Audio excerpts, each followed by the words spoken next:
estamos hablando de la iglesia. Cuando hablamos de iglesia, obviamente estamos hablando de congregación. La palabra cajal a nivel del Antiguo Testamento era el pueblo de Dios reunido, y donde comienza a verse más claramente fue cuando el pueblo salió de Egipto y comenzó su marcha, y las primeras que se ven claramente es en el monte Sinaí. Y en el monte Sinaí pues el Señor revela a Moisés todo lo que él quería para la caminata de todos esos 40 años. Le dio la Torá, le dio el tabernáculo, le dio las órdenes ceremoniales, las levíticas, de ahí les dio las fiestas, les dijo cómo tenían que hacer los sacrificios, en fin, los instruyó. De veras que lo que instruyó fue hermosísimo, pero todo era sombra, penumbra de aquel que iba a venir, que era Jesucristo.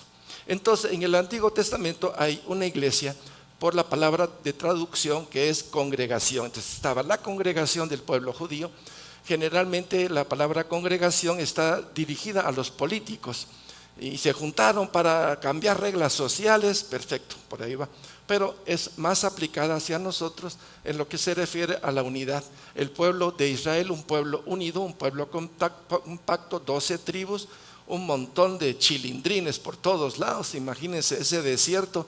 Ha de haber sido de básquetbol, fútbol, tienda, porque era una cantidad de niños increíble las que habían ahí. Pero en el Antiguo Testamento se ve la sombra de lo que es la iglesia.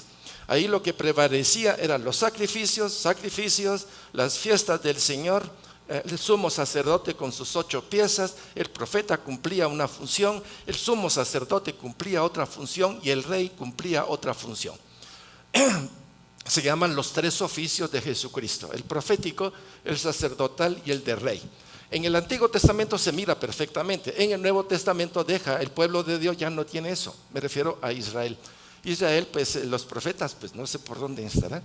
El sumo sacerdote, pues no muy se ve, pero me imagino que siguen con sus actividades propias, de lo que se llaman sus propias reuniones judías, que las hay por todos lados. Pero cuando Jesús dice, y por medio de esas palabras y por lo que tú has dicho, porque Pedro estaba con la inquietud, fue Jesús quien dijo: ¿y quién dice a los demás que piensan de mí? Pues todos dijeron: es que tú eres un profeta, tú eres un enviado de Dios. Hasta que, ¿y tú, Pedro, qué opina o qué opinan ustedes? Y Pedro dijo: tú eres el Hijo de Dios viviente. Sobre esta piedra edificaré mi iglesia. Y la iglesia en el Nuevo Testamento tiene por roca Jesucristo. Y al mismo tiempo que tiene por roca Jesucristo, tiene por cabeza Jesucristo. La roca es Jesucristo y la cabeza es Jesucristo. Y si yo agarro el molde y lo pongo así, pies y cabeza, quiere decir hay un molde para nosotros. Y ese molde es lo que se conoce como el cuerpo de Cristo, el edificio de Cristo. Y es ahí donde el Señor, pues ya sea en un retiro, en una convención, en la noche, en la madrugada, Dios te puede convertir por cualquier motivo. Te puede llevar a un momento interior. Hay un momento de arrepentimiento, un momento de fe, un momento de confesión y un momento en el cual el hombre sabe que ya no es igual.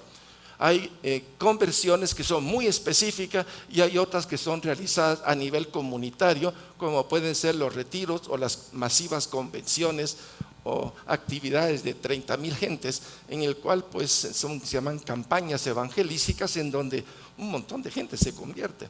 Y recuérdense Pedro, cuando Pedro dio su primer discurso, dice que se convirtieron 5,000 y habían 5,001, quiere decir que la eficiencia fue muy buena. Digo yo, no sé cuántos habían, pero pensemos que habían 6 o 7,000, pero cada vez que Pedro platicaba o algún otro lo hacía, en ese tiempo obviamente había una manifestación del poder de Dios y un alto índice de conversión. Entonces los que se convertían, el Espíritu Santo los mete dentro de la iglesia. La iglesia no es voy a ir a la iglesia, no, la iglesia es de los convertidos. Pero también la iglesia se abre para todos aquellos que quieren con Dios o tienen necesidades. Entonces el concepto iglesia, primeramente cuando hablamos del pueblo judío, eran ellos y ellos. Cerrados los judíos, cerrados su forma de hablar. Sus 12 tribus se casan entre ellos, las propiedades entre ellos, todo cerrado. La iglesia de Jesucristo no, la iglesia de Jesucristo es abierta. Entonces vemos un modelo que es nacional y este es mundial, este es universal, este es para toda lengua, toda nación. ¿Vamos bien? Entonces, cuando vemos de un lado y vemos de otro lado, comenzamos a ver diferencia. Aquí prevalece la ley, y nadie puede cumplir la ley. Como nadie podía cumplir la ley, vino alguien nacido de María y que cumplió la ley. Y como cumplió la ley y cumplió los requisitos y murió por amor, murió por nosotros, Él es grato a los ojos del Padre. Y entonces surge la iglesia de la gracia, no de la ley, sino de la gracia. Y la gracia quiere decir, para mí era imposible pagar porque yo estaba condenado a muerte. Llevaba un sobre que decía Ángel condenado a muerte, no sabía que llevaba el sobre. Y eso es lo que la mayoría de gente en el mundo pues no sabe, que lleva un sobre. Nosotros sabemos que teníamos un sobre que decía condenado a muerte. El día que conocimos a Jesucristo, el Señor nos cambió el sobre por condenado a muerte por vida eterna. Amén. A ver, agarre su mano derecha, póngasela de este lado. El Señor me pasó de aquí para acá. Estoy vivo. Ya no pertenezco a la muerte. El imperio de la muerte no tiene poder sobre mi vida. Dígaselo a su hermano, a su hermana que está ahí. Te voy a contar un secreto. El imperio de la muerte no tiene poder sobre mi vida. ¿Es cierto o no es cierto? El hecho de tener esto, pues ya entendí. La deuda de Adán y Eva fue pagada por Jesucristo en la cruz. Amén. Y en esa cruz están clavados todos mis pecados, todos los míos, los tuyos, los nuestros. Imagínense qué carga la que tomó Jesús en el huerto de Getsemaní. Y tomó. Entonces hay diferencias, porque en aquella eran sombras y penumbras, porque ellos debieron de haberle dicho a Jesús, sí, tú eres el rey, el que murió por nosotros, pero el pueblo no lo vio. Jesús y Pablo lo tira hacia todos los demás que se llaman gentiles. Usted antes era un gentil. Dígale a su vecino, usted era. Ya no. ¿Qué era antes? Gentil. ¿Qué era antes? Gentil. Un gentil. ¿Y ahora qué es? Hija de Dios. Y una hija de Dios. Démosle un aplauso al Señor. Tengo lucidez. A mí no me pueden quitar porque yo sé que soy un. Eso es lo que te quieren quitar. Y te quieren quitar la palabra. Y es ahí donde no, por muchas razones. Sé quién soy y sé ante quién se doblan mis rodillas. Y la iglesia no es la respuesta está en tu corazón. Creo que la semana pasada Carolina platicó de un tema, un lugar, no sé. Y parte de esto es Hechos capítulo 17 versículo 23. Si lo pueden tener por favor para leerlo en un momentito, si lo tienes tú, Carol. Y este versículo dice: y el Dios que hizo el cielo y la tierra y todo lo que ha sido creado no habita en templos construidos por los hombres, ¿cierto? Por lo tanto, en el Antiguo Testamento ellos tenían su templo, ¿sí? Pueblo de Dios, y tenían sus sinagogas, ¿sí? Ellos se reunían y compartían. En este caso, el Señor dice que cuando se juntan dos, ¿quién está en medio de ellos? Y entonces, ¿quién es el que está en medio de ellos? Ay, qué poquito hablan ustedes. ¿Quién está en medio de ellos? ¿Quién es el fuerte? ¿Los dos o el que está en medio?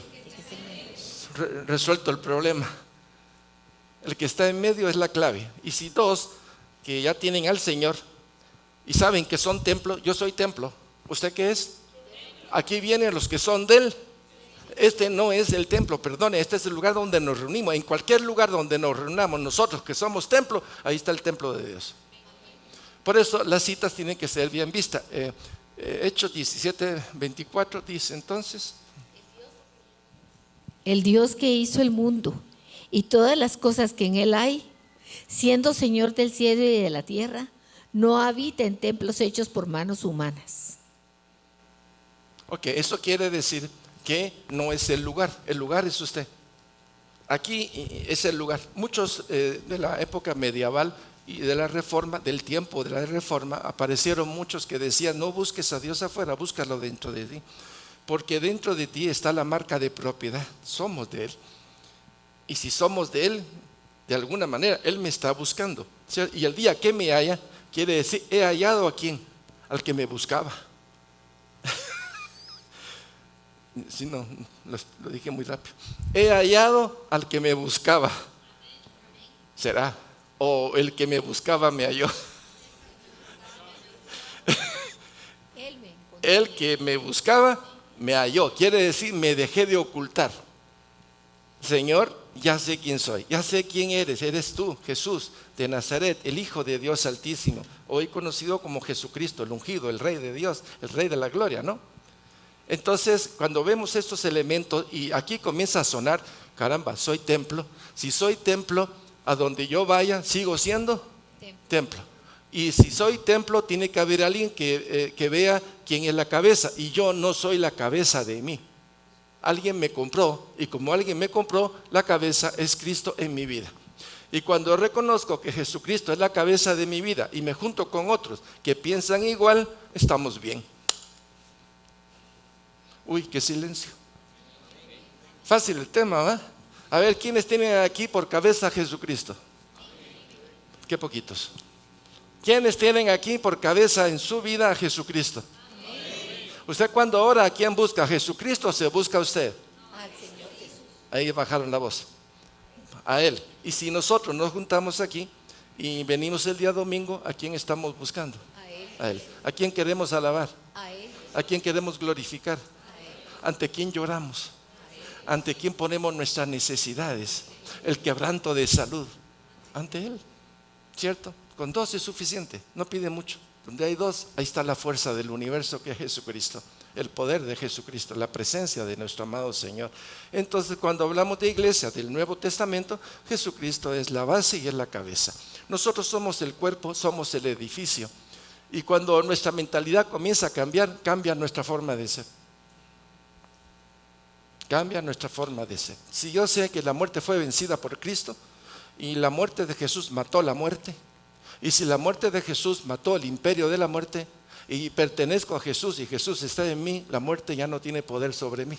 Por lo tanto, mi estilo de vida cambia porque tengo un estilo que quiere glorificar al Dios eterno. Pueblo de Dios, ¿vamos bien? Entonces, los gentiles son coherederos. Vamos a retomar algunos aspectos porque el tema es glorioso. Todos los misterios que Pablo pues tuvo la oportunidad de que Dios se los revelara son grandiosos porque no tiene una cita, tiene un montón de citas por todos lados. Entonces los gentiles son herederos. ¿Se recuerdan ustedes que platicamos de Moisés? Ahí comenzó la gran actividad y te envío a ti y en fin, ya saben lo que pasó.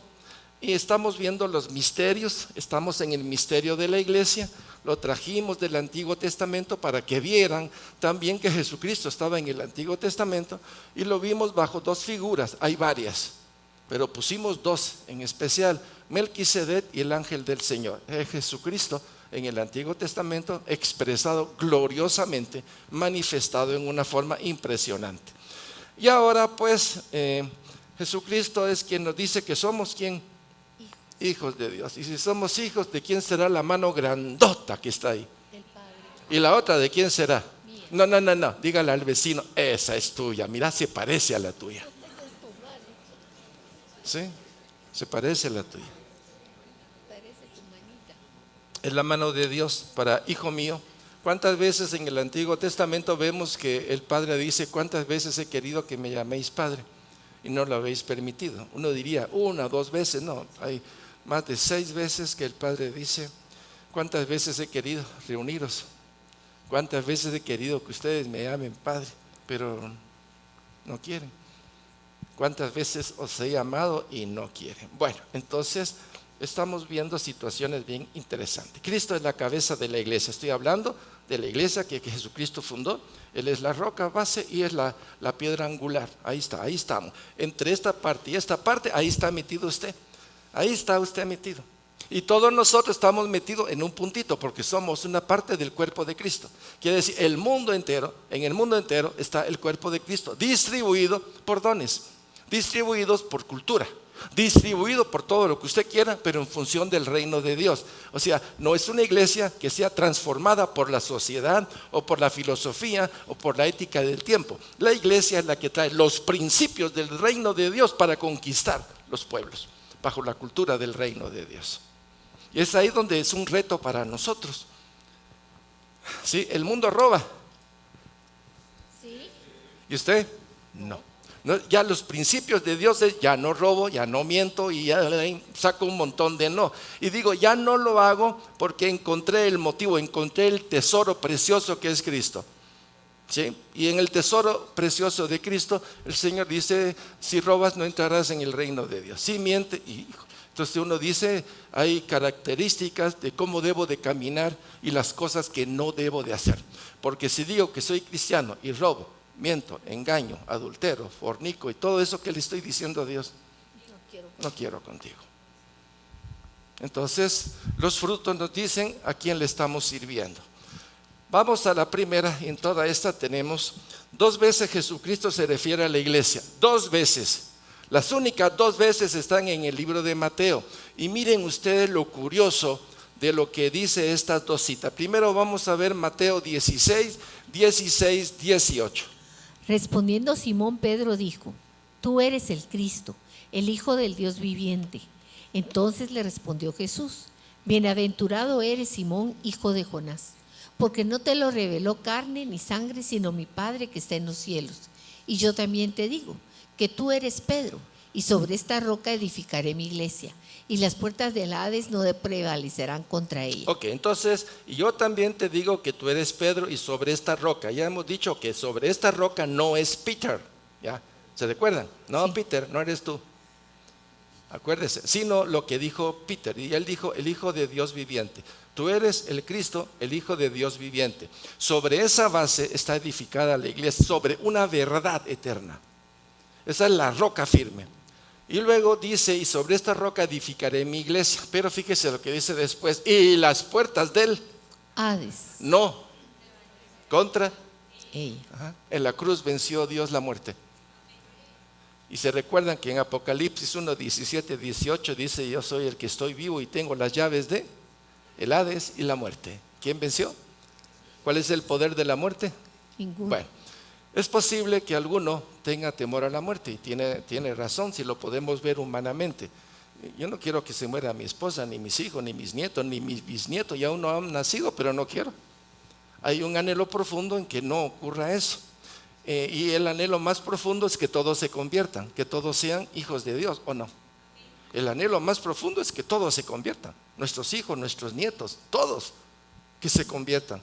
Por supuesto, no vamos a caminar todos como que si, porque tenemos diferentes características, hay diferentes dones y somos diferentes personalidades.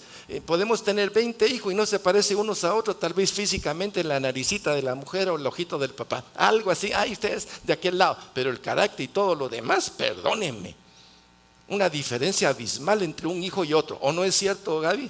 A ver, ¿qué nos tiene que contar Gaby de ahí? ¿Es cierto? No, a ti te estoy hablando, Gaby de Bosque. ¿Es cierto? Sí, a ver, Cora, son todos tus hijos iguales y los nietos. Va que de un extremo a otro, Carmen Aida. Mejor no le pregunto a Carol. Cada hijo es un rollo, ustedes. ¿Sí o no? A ver, ¿usted es hijo? Únicos. Ustedes, a ver, dígame, yo soy un rollo único y precioso. A ver, dígame. ¿Qué rollo el que me ando echando en la vida usted? ¿O no? Pues el Señor va a desenrollar todo eso para hacerte de nuevo, porque ese rollo no funciona. Todos nosotros, perdónenme la palabra, tal vez alguno se va a sentir un poquito confundido, somos disfuncionales. Cuando se casa un hijo con una mujer, otro cristiano, los dos son disfuncionales. Pertenecen a Cristo, sí, pero no están en la vida de la perfección. Van en camino de, pero la carne malvada que ya la conoce siempre se mete, ¿o no? Entonces aquí dice, sobre esta roca edificaré mi iglesia y las puertas del Hades no prevalecerán contra ella. Quiere decir, la roca que es Cristo, la roca que es Cristo es inamovible. Amén. Podrán destruir todo esto, pero nos vamos al parque de la industria y ahí está el cuerpo de Cristo. Qué hermoso, ¿verdad? Que no nos lo quite porque aquí está bonito, ¿no? Pero en fin, pero podemos pasar por momentos difíciles. Y Mateo 18, 15, 17 es la segunda vez que Jesucristo hace mención de la iglesia. Y vean ustedes cómo Jesucristo hace uso del término iglesia o del vocablo iglesia. Por tanto, si tu hermano peca contra ti, ve y repréndele estando tú y él solo. Si te oyere, has ganado a tu hermano. Mas si no te oyere, toma aún contigo a uno o dos, para que en boca de 2 o 3 testigos conste toda palabra. Si no los oyere a ellos, dilo a la iglesia. Y si no oyere a la iglesia, tenle por gentil y publicano. Bueno, es la segunda vez que lo dice. ¿Y qué propio fue lo que Jesús dijo? Porque obviamente para él todo esto es historia. Se dio cuenta de lo que es la iglesia. No es lo mismo, bueno, ya el Antiguo Testamento lo ponemos más para allá hoy. Ahora vamos a hablar aquí de la iglesia primitiva. La iglesia primitiva la podemos ver, la iglesia apostólica, donde están los 12 apóstoles, va de dar y dar, y ahí está Pablo también, va de dar a los gentiles, a los judíos, a todos, hablándole, teniendo confrontación. Es distinto, los problemas que habían, el tipo de cultura era diferente a 3 siglos después. Porque en la primera parte eran los judíos los que perseguían a los cristianos, y la situación se volvió difícil. Pero posteriormente fue el imperio quien persiguió a la iglesia. Y la iglesia, el imperio, aquel que confesara que Jesús es el Señor, lo más que le salía era a la cruz o a los leones. Y vemos una iglesia conflictiva a nivel de imperio, pero vienen las doctrinas raras. Jesucristo sí, pero no, tiene 2 voluntades, que sí, que no, una sola voluntad, que 2, que sí, que Jesús, que María. Y hay unos conflictos terribles, pero la iglesia prevaleció. Vino la edad medieval en la cual el oscurantismo terrible, no se podía leer la Biblia, no había Biblia en un idioma cultural o de una nación, sino que era o en latín o en griego o en hebreo. Por lo tanto, los únicos que conocían eran los que podían predicar. En este caso, quien tenía la batuta era la iglesia católica. Entonces hizo uso de lo que tenía a su alcance, pero la gente vivía en gallo en relación a quién era Jesús. No había lectura, no había con qué sostenerse. Posteriormente, siglo X, siglo XI, saben la cantidad de lo que pasó de las cruzadas, esas batallas terribles para conquistar el sepulcro, en fin, todo eso que uno diría, no entendieron el mensaje. Pueblo de Dios, no se asuste, todavía hay gente que no entiende el mensaje. Pero entonces, tremendo para el norte, tremendo para el sur, mediterráneos, naves por aquí, naves por allá, y que la iglesia perdonaba, y que si dabas diezmos y ofrenda, sacaban almas del purgatorio, del limbo, yo que sé cuántas cosas se inventaron para llevar a la gran masa engañada, de alguna manera ignorante. Usemos la palabra ignorante. Posteriormente, siglo XIII, XIV y XV, aparecen aquellos reformadores, un Juan Hus, que se paró junto con otro y dijo: no, eso no es, la palabra de Dios es lo más importante en todo esto y hay que mantenerse en la verdad. Y Juan Hus se mantuvo, quemado, lo quemaron, porque no convenía a que la iglesia se levantara un hombre de Dios y dijera lo que es la verdad, porque entonces la iglesia perdería poder, riqueza, dominio. Entonces mantengámonos en el poder y en el dominio. Pero a Juan Hus le vino del norte y dijo: aquí quien prevalece es el Señor Jesús, la palabra, la vida, y es creer, por creer la salvación, no es por obras. Bueno, pasó él, y junto con él vinieron unos 8 o 10 que se llaman pre-reformadores, hasta que llegó Calvino. Calvino, jesuita, pues también hablaba de la iglesia, pero decía: no puede ser que estos vengan a decir que por dar una limosna para construir el templo de Pedro allá en el Vaticano, pues entonces si usted da tanto, tiene perdonado todos los pecados que usted haga de hoy en adelante. Lo que se llamaban las famosas indulgencias. Tremendo. Entonces yo ponía $100, usted haga lo que le dé la gana, usted ya tiene la salvación por siempre.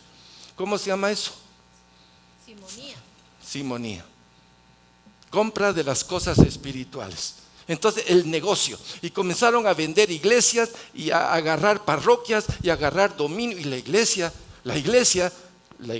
esa iglesia de local, pues como siempre la miran como algo construido, pero ya llegamos a la construcción, a la idea de que no es lo construido a nivel físico, sino que somos templo. Entonces, imagínense la cantidad de errores que ocurrieron, pero siempre por gracia de Dios y por misericordia, la palabra prevaleció y prevaleció el Espíritu Santo. Por eso las puertas del Hades no pueden contra la iglesia. Amén. Y ahí estamos nosotros sostenidos ahí. La palabra es la base de esta iglesia. El Espíritu Santo es la base de esta iglesia. Los frutos del Espíritu Santo es Él quien lo hace, nosotros no somos. Es la obra de Él en nosotros. Nosotros ya estamos convencidos de que el único que puede hacer la obra es Él. ¿Está usted de acuerdo con esto? A ver, levante su mano derecha. Amén. Así diga: Señor, esa es la verdad. No soy yo, eres tú. Eres tú. Entonces, vio que iba a haber problema en la iglesia. Y lo vio porque la naturaleza humana es así de chiclosa, ¿va? Entonces, los problemas, ¿qué vamos a hacer si hay problema en una iglesia? Aquí está la respuesta. Si hablas con un hermano que está en pecado o está haciendo algo que no está bien, no le pongamos nombre, hay que hablar con él. Porque si él sigue en esa línea y yo sabiendo que él lo está haciendo, yo soy cómplice de su pecado. Yo no sé si usted sabía eso. Ezequiel 3:16 está muy claro. Cada quien va a morir por su pecado. Pero si yo veo que el hermano está pecando y no voy y se lo digo, soy cómplice de su pecado. Pero si voy y se lo digo y él se arrepiente, hemos ganado a un hermano. Pero si no se arrepiente, llegará el momento del juicio. Él morirá, pero a mí no me alcanzará su delito. No me alcanzará la muerte. Estoy libre porque hablé lo que tenía que hablar. Eso es lo que está diciendo. Y cuando veo esta cita, entonces veo la historia de la iglesia y digo: Dios santo, la mayoría de hermanos tiene la tendencia de confabularse con el pecado y con el hermano, y no con el Señor Jesucristo. O con el cónyuge, pues, o con los hijos. Y la idea no es esa. La idea es la salvación y la santidad, no la confabulación o ceder derechos o concesiones. ¿Sí me están siguiendo? Sí. ¿Vamos bien, hermanos? César, ¿sí? Sergio, Carmencita, Lorena, ¿sí? Tito, Ivonne, Marcela, Jorge. Y ese es el problema. Yo no quiero decir nada porque si digo, el hermano se va a afectar y me va a ver con cara de gorila. Entonces ya no le digo. Y ese es el error. Nos hacemos cómplices. Por eso el Señor dejó esta cita. Si tú ves que tu hermano, y me voy a Ezequiel 3:16, si tú ves que tu hermano es un impío y tal cosa, ve y háblale para que se arrepienta y regrese. Si no lo hace, es problema de él. Pero si tú no se lo dices, vendré también contra ti. Este es un punto básico porque son los puntos que el Señor puso. Primero es la roca y segundo va a haber dificultades. Y la dificultad no es para dejarla pasar, sino para confrontarla en amor. ¿Tiene sentido lo que estoy hablando? Para todos, pueblo de Dios. Amén. Ok, ya vamos a la otra.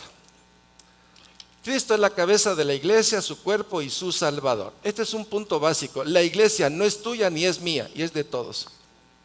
¿Está usted de acuerdo con esto? Amén. ¿Y quién debe de cuidar su cuerpo? Yo. ¿Y quién debe de cuidar su matrimonio? ¿Y quién debe de cuidar su familia? Yo. ¿Y quién debe de cuidar la comunidad donde venimos todos? Yo. No lo dejen al pastor, no lo dejen al ministro, perdóneme, es responsabilidad de todos. ¿Quién debe de cuidar a sus hijos? ¿Se da cuenta? Cuando no asumimos nuestra responsabilidad, la iglesia se debilita. La iglesia entra en conflicto de intereses. Porque hay una tendencia a ¿qué? Otra vez que Moisés vaya y ahí nos contar lo que Dios quiere. ¿Cómo no, Chon? Le diría Moisés otra vez a todos ustedes. No. Ya Moisés otra vez dice: lo siento mucho, vamos todos. Eso de que me van a poner a mí, no, todos tenemos que ir porque a ustedes lo hicieron un templo del Espíritu Santo. Ustedes no son el pueblo de Israel, ustedes son el pueblo escogido por Dios. Amén. Por lo tanto, tienen una responsabilidad de ir directamente con el Señor. Ustedes son responsables, no soy responsable. Voy a darle el alimento, voy a dar el cuidado, voy a dar lo que se puede, pero es responsabilidad suya. Usted es papá, usted trajo los hijos con su mujer, se enamoró, en fin, todo eso. Tiene 5 chilindrines, perdóneme, son sus hijos, edúquelos. ¿La iglesia tiene responsabilidades? Sí, las tenemos. Hay personas preparadas en varias áreas para atender necesidades y hay otras que tal vez no sabemos cómo resolverlas, pero es un buen motivo para investigar, ¿o no? Por eso también el Señor puso psicólogos y psiquiatras y puso médicos y puso arquitectos. Y si tenemos necesidad de algo, pues podemos consultar con hermanos cristianos que son psicólogos o son psiquiatras o son, yo qué sé, tienen ministerios preciosos de otras áreas como de sanidad interior o de liberación. Seguimos siendo parte del cuerpo de Cristo. Amén. ¿Tiene sentido? Sí. Y eso lo necesitamos todos nosotros. Entonces, esta cita dice Efesios 5, 22, 23. Debemos de tener claro lo que estamos platicando durante estas semanas en relación a Jesucristo, la iglesia de Jesucristo. Somos cuerpo de Cristo. Somos el cuerpo, no la cabeza. Leamos. Las casadas estén sujetas a sus propios maridos como al Señor, porque el marido es cabeza de la mujer, así como Cristo es cabeza de la iglesia, la cual es su cuerpo, y Él es su Salvador. Él la ha comprado con su sangre. Y este es el punto básico. Si esto es mío, ¿a quién le pertenece? ¿A ti? A mí o de mí. Sí, me pertenece. Jesús te compró. Ahora, cuando veo la historia es, Él me diseñó, Él me creó, Él me trajo a la existencia, Él ha sido el que me ha proveído. Adán y Eva cayeron, no lo dejó solo, hizo promesa de rescate. Y en toda la historia se ve la historia del amor de Dios, no tu historia. La historia nuestra es la común a todos los hombres caídos. Caídos y separados de la gloria de Dios, condenados a muerte eterna. Es la misma historia, somos el barro reciclado en tiempos diferentes en la historia. No estoy hablando de reencarnación, estoy hablando de que es el mismo polvo con el cual nosotros nacemos del polvo caído, que tiene que ser redimido. Pueblo de Dios. Y es ahí la importancia de entonces, ¿qué soy yo? Tú eres una piedra de la iglesia. Y lo dice más adelante el Señor. Él me ha comprado. Una cosa es que me compró, otra cosa es que me transformó. Yo puedo comprar algo y no le puedo hacer nada a lo que compré, pero Jesús compró y transformó, te pasó del poder de las tinieblas al reino de Dios. Y esa es la iglesia, diferente a lo que era antes. Antes era un pueblo ahí todo junto, aquí es un pueblo de los redimidos, de los escogidos, si quiere llamar así, de los que le han dicho sí a Jesús. Todo lo demás, perdónenme, si no estamos en la palabra y no nos vamos por ese camino, verdad y vida, que es Jesucristo, el maremoto que viene, nos vamos a perder entre nosotros y nos quieren robar a Cristo, nos quieren robar la identidad y de quién es el señorío de Cristo. Por eso la importancia de ponernos bien fuertes, mis hermanos. Se entregó a sí mismo, se entregó por ti, se entregó por mí. Yo al hacer esta revisión de la iglesia, me llena de alegría porque encuentro nuevos motivos. Hay un libro que es de Berkhoff, un teólogo, es calvinista. Es un libro como de 450 hojas, ya llevo más de 7 veces que lo he leído, tratando de encontrar todo lo que este hombre y los hombres de la edad del siglo XV, XVII, XVIII lo escribieron o dieron sus comentarios. Lo leo una vez, igual que la palabra, y digo, Señor, no me di cuenta cuando pasé por aquí. Y el libro parece un libro de no sé cuántos colores tiene encima. Pero cada vez hay algo nuevo, igual que la palabra de Dios. Siempre hay algo nuevo. Pasé por ahí y no lo vi. Entonces se entregó a sí mismo por la iglesia. Él se entregó por ti, se entregó por mí. Sabiendo quiénes éramos, Él dio su vida por ti y por mí. Y si veo cuánto valía mi vida, no valía nada. Y si mi vida tiene sentido es por aquel que habita en mi vida, que dice que soy la corona de la creación, porque Él lo dice. No es porque yo soy o yo tenga, me puedo autoengañar. Y lo peor en el medio cristiano es el autocuenteo. Dar una imagen de alguien que yo no soy, cuando debería de ser al revés. Que todos me conozcan por la profunda necesidad que hay en mi alma de Él. ¿Tiene sentido? Todo lo demás diría, está fuera del patrón de la línea de Dios. Es que yo, perdóneme, ese yo tiene que salir de la línea. ¿Por qué? Porque no se trata de mí, se trata de lo que Él está haciendo en mí. Me está sacando del viejo rollo donde estaba deformado estaba hecho pedazos en muchos sentidos, herido, golpeado. Y el Señor me está sanando, no solo me traslada, sino sana mi vida.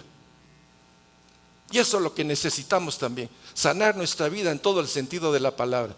Aquí no hay nadie que sea más grande que el otro, pero Jesucristo está por encima de todo porque es la roca y Él es la cabeza. Si usted no lo hace, lo hago yo. Él es la roca y Él es la cabeza. Nosotros estamos en medio, no hagamos partido de fútbol porque esto no es asunto de fútbol, ni es asunto social, es asunto del reino de Dios. ¿Cierto? Bueno, entonces la palabra de Dios dice en Efesios 5, 25, 27, continuando la cita anterior: maridos, amad a vuestras mujeres, así como Cristo amó a la iglesia, y se entregó a sí mismo por ella para santificarla, habiéndola purificado en el lavamiento del agua por la palabra, a fin de presentársela a sí mismo, una iglesia gloriosa, que no tuviese mancha ni arruga ni cosa semejante, sino que fuese santa y sin mancha. Ok, vamos a usar aquí algunos aspectos que considero que son básicos. Maridos, ¿quiénes son aquí maridos? Futuros maridos. No, ustedes dejen la mano levantada. Los que ya son maridos, dejen su mano ahí. Y los que van a ser futuros maridos, levanten su mano. Y los que van a ser futuras esposas, levanten su mano. Al final todos van a levantar su mano, pues, ¿no? Maridos, amad a vuestras mujeres así como Cristo amó a la iglesia. Yo ya estoy en problemas. No necesito que nadie me lo diga. A ver, Freddy, estás igual que yo en problemas. Ya. Ajá. Y Asberto. Ajá. Juan José. No le pregunto a Marcela. No tengo que preguntarle a Carol. Hace mucho tiempo, y Carol lo sabe, le dejé escrita una carta en donde le decía quién era yo. Y si algún día tienes que usarlo, úsalo. ¿Te acuerdas? Ese es Ángel. Después me arrepentí. Pero dejé abierta mi vida. Porque ya la había testificado públicamente. Pero qué rico es poder decir, no tengo por qué decir lo que ya dije, si lo dije honestamente. Y máxime cuando digo, para mí es una locura, pero la base de mi vida no es Ángel, ni es Carolina, ni es los hijos, ni es estar aquí con ustedes. Esta es una función secundaria de aquel que me amó. Y quiere que yo hable de las grandezas de aquel que me libró de la muerte. Entonces siento un privilegio tremendo el estar aquí y el hablar y verlos cara a cara y decirle, no tengo que decir nada diferente a usted. Somos el mismo polvo, con las mismas necesidades, en diferentes maneras. Somos profundamente miserables, por eso alcanzamos misericordia. Porque de otra manera no se puede. Entonces, Cristo amó a la iglesia y se entregó. ¿Ya vieron? ¿Por quién? No, por la iglesia no, por usted, que usted es cuerpo de Cristo. Todos juntos, iglesia, pero fíjese, pero yo pensé que era santo, ¿qué santo? Pues sí, santos porque estamos separados. Dice, se entregó a sí mismo por ella para santificarla. ¿Qué es santificar? Apartarnos de quién? Del mundo. De los amigos, aquellos que purrún, separarnos de las mujeres o viceversa, las mujeres de los hombres, separarnos de un montón de cosas que en Él, y vamos haciendo así hasta que el Señor nos revela, Ángel, comienza a separarte de ti mismo porque tu vieja naturaleza es motivo de pecado. Entonces, ¿y eso cómo lo hago, Señor? Exhibe, confiesa lo que hay dentro de ti. Tu pobreza, tu miseria. Reconoce que tu yo quiere predominar, que tu yo quiere ser el artista principal, que todos los que están en Hollywood no son, que tú eres el mero de Hollywood, que tú eres la estrella, que tú eres la más hermosa, que tú eres, todo ese rollo de yo que es una maldición que no nos permite ver la grandeza de Dios.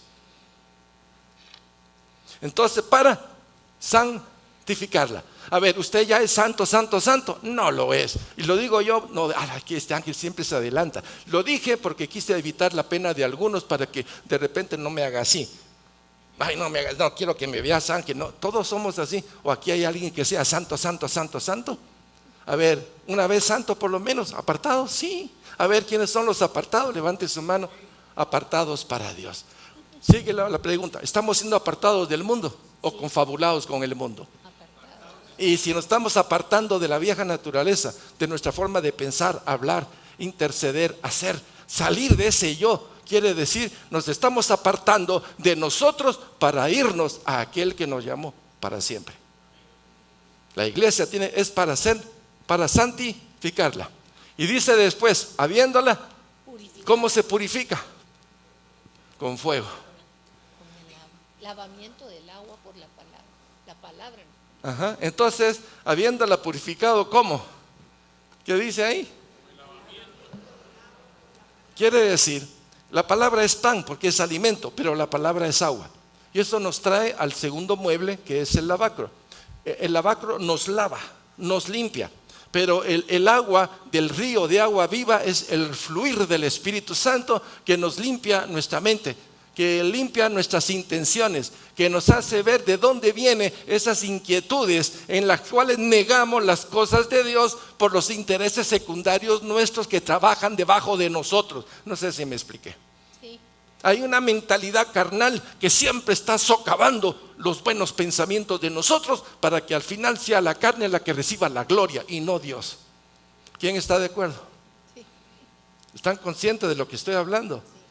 Entonces, para purificarla, a fin de, esto es muy diferente al Antiguo Testamento, ustedes. La iglesia del Antiguo Testamento no tenía esto. Ahí lo más que te decía, no te vayas con otra mujer. Aquí te dice que si tú piensas en otra mujer, ya cometiste adulterio. O sea, es diferente. La penetración del Espíritu es socavar el pecado, hundir el pecado, quitarlo de nuestra mente, de nuestro corazón. Porque no fuimos hechos para el mundo, porque no somos del mundo. Adán y Eva no era para este mundo. Amén. Este mundo cayó por el pecado. Por eso va a haber nueva creación, como dice el libro de Apocalipsis. Si nos está transformando nosotros es porque hay una programación de Dios diferente a la cual estábamos. Mis hermanos, ¿vamos bien? Sí. ¿Sí? A fin de presentarla a sí mismo una iglesia Gloriosa. que es gloriosa. Gloriosa. No. Brillante, excelsa. ¿Cómo? Brillante. Sí, excelsa, pero claro. Perfecta. Es mi esposa. Por favor. ¿Qué es glorioso? Primero, no es glosolalia, es gloria. ¿Qué es gloria? No es el nombre de una mujer. Es la luz de la inocencia, la luz de la santidad, la luz de la verdad, la luz en la cual habita Dios. Por lo tanto, si Dios es luz, ¿qué va a haber a su alrededor? Luz. Un ser de luz. Por eso la palabra está hablando de eso hacia nosotros. Una iglesia gloriosa, no de 2 voltios. O sea, no valen las linternas de ahí, ponérsela a la cara del otro. No, la luz no puede ofender a los demás. Tal vez exhibir lo que no está bien, pero la luz de Cristo es una luz de santidad, es una luz de separación, porque la luz de Cristo saca las tinieblas de nuestra alma. ¿O no? Una iglesia gloriosa, que no tuviese, ¿qué? Mancha. ¿Sabe lo que es mancha? ¿Qué es mancha? Suciedad. Ajá. Usted se pone una camisa el día domingo con una manchota aquí, así toda negra y aquí con la comida de los frijoles, como para decir, desayuné rico. O se la cambia. Se la cambia. O sea, sabemos lo que es mancha, sabemos lo que es pecado. El pecado es algo que Dios no quiere, porque el pecado fue cancelado en la cruz. El poder del pecado fue cancelado en la cruz, pero es nuestra decisión pecar, y pecar trae resultados. Hago lo que no debo de hacer, robo, miento, adultero, fornico, perdóneme, las consecuencias van a estar ahí, solo es cuestión de tiempo. Es que nadie lo sabe, solo yo lo sé, solo es cuestión de tiempo. O lo confiesas o te descubre Dios, y yo prefiero confesarlo antes de caer en las manos de Dios vivo.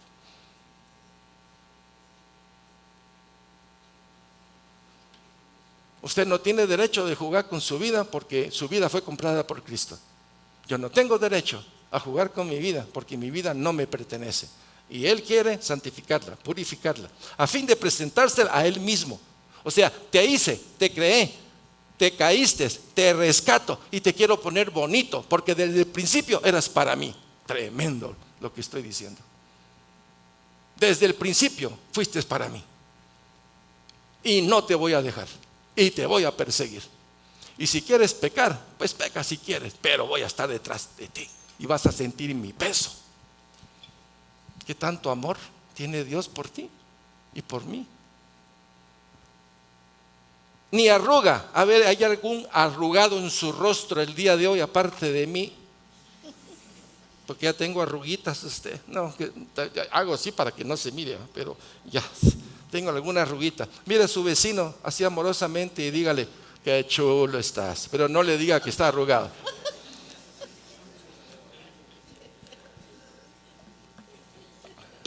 ¿Ya lo vio? Y si es su mujer, dígale, ni una arruga tenés. Y más tarde platica con ella. Ay, pero no quiero que vaya a ver aquí enojos. Entonces, ni arruga, ni cosa semejante. No haga doblez de su vida. Arruga es la hipocresía. Arruga es la doble vida. Arruga es decir una cosa pero ser otro.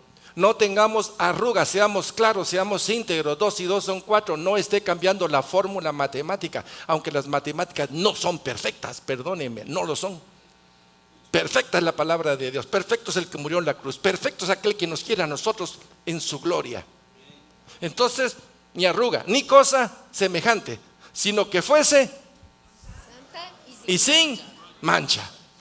¿Eso qué es? Santidad. ¿Eso qué es? Santidad. La iglesia dice, ¿no? Sí. La iglesia. Ahora dígaselo a su vecino. El Señor te quiere limpio. Dígaselo, por favor. Haga testimonio, sea testigo el día de hoy, esposo mío, esposa mía. El Señor te quiere íntegro, te quiere limpio, te quiere puro. Y dile, y si yo no estoy así, por favor, ayúdame a enderezar mi vida. Eso no lo hicieron. Muchos se quedaron cortos ahí, ¿verdad? Te lo digo más noche. Bueno. Somos parte de él. Efesios 5, 29, 30.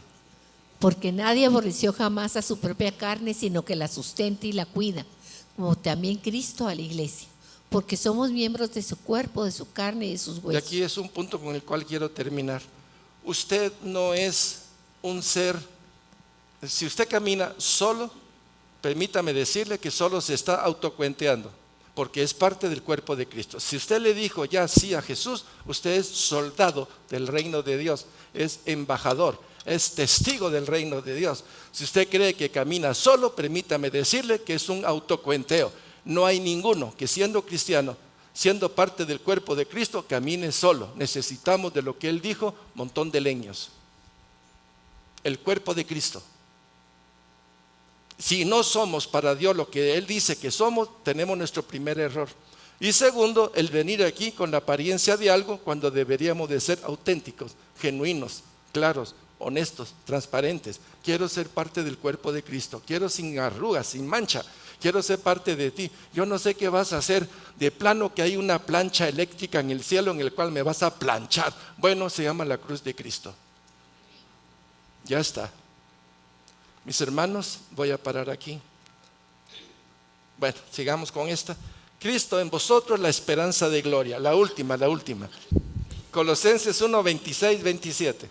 El misterio que había estado oculto desde los siglos y edades, pero que ahora ha sido manifestado a sus santos, a quienes Dios quiso dar a conocer las riquezas de su gloria de este misterio entre los gentiles, que es Cristo en vosotros, la esperanza de gloria. Tremendo.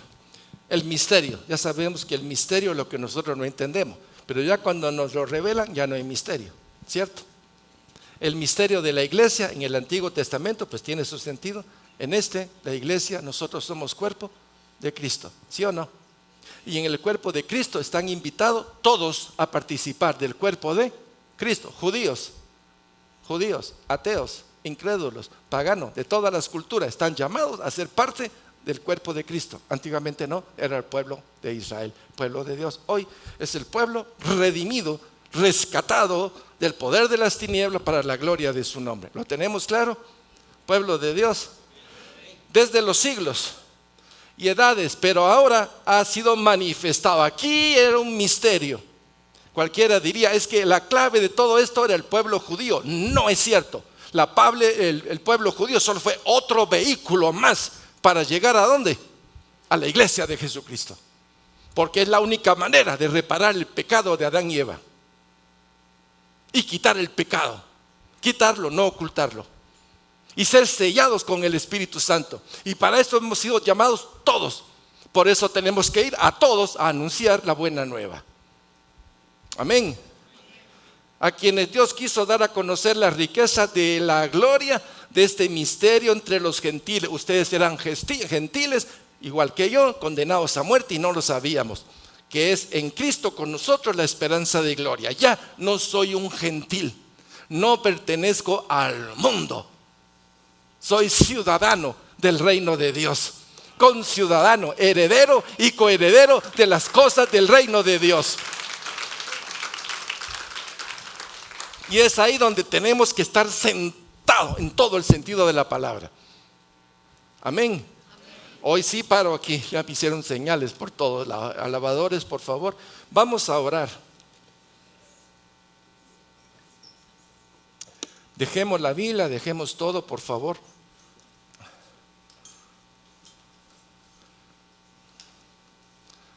Dejemos todo y inclinemos nuestros rostros, cerremos nuestros párpados. Y lo primero que vamos a hacer es algo bien sencillo. Amado Señor, entendí. No se trata de mí, se trata de ti. Y tú quieres conmigo. Me llamas hijo. Me compraste. Me has redimido para la gloria del Padre. Y me quieres purificar. Me quieres santificar. Me quieres sin arrugas. Me quieres sin mancha. Y el primero que se ha opuesto a todo esto soy yo. En el nombre de Jesús te pido perdón. Soy un ignorante de tus cosas. Soy un lento y perezoso de tus cosas. Me equivoqué. Yo soy culpable. Dígaselo al Señor. Yo soy culpable. He pecado contra ti, contra mi cónyuge, contra mis hijos, contra mis padres, contra mis hermanos, contra el cuerpo de Cristo. Yo he pecado y te pido perdón en el nombre de Jesús. No quiero seguir igual. No quiero seguir igual. No quiero seguir viéndome a mí mismo en la misma situación. Ya no me es grato. Y hoy que me das esta oportunidad, vengo a renovar ese deseo profundo en mi alma de decirte: quiero contigo, por favor, perdóname, límpiame y ocupa nuevamente el centro de mi corazón. Toma el mando, tú eres la cabeza de mi vida. Quita ese juego de niño tonto, intelectual. Quita de mí, Señor, incluso los títulos. Quita todo esto, porque en lo más profundo de mi alma lo que hay es un tremendo necesitado de ti. Esa es la verdad de mi vida. Soy alguien que merece misericordia porque sigo viviendo en la autoestima, en el cariño de mi propia vida, queriendo que los demás me alaben, me consientan, pero los estoy engañando en mi propio autoengaño. Señor, yo sé lo que he hecho con mi vida y no me agrada. En el nombre de Jesús te pido perdón. Perdóname, Señor, soy culpable. Límpiame con tu sangre preciosa. Renuévame, Señor. Quiero salir de aquí con la alegría y el gozo de la salvación, con la alegría y el gozo de que sé quién soy y a dónde voy, y que este mundo es transitorio, es finito, es temporal, es engañoso, es perverso, es un enemigo. Examina mi vida, Señor. No quiero seguir igual.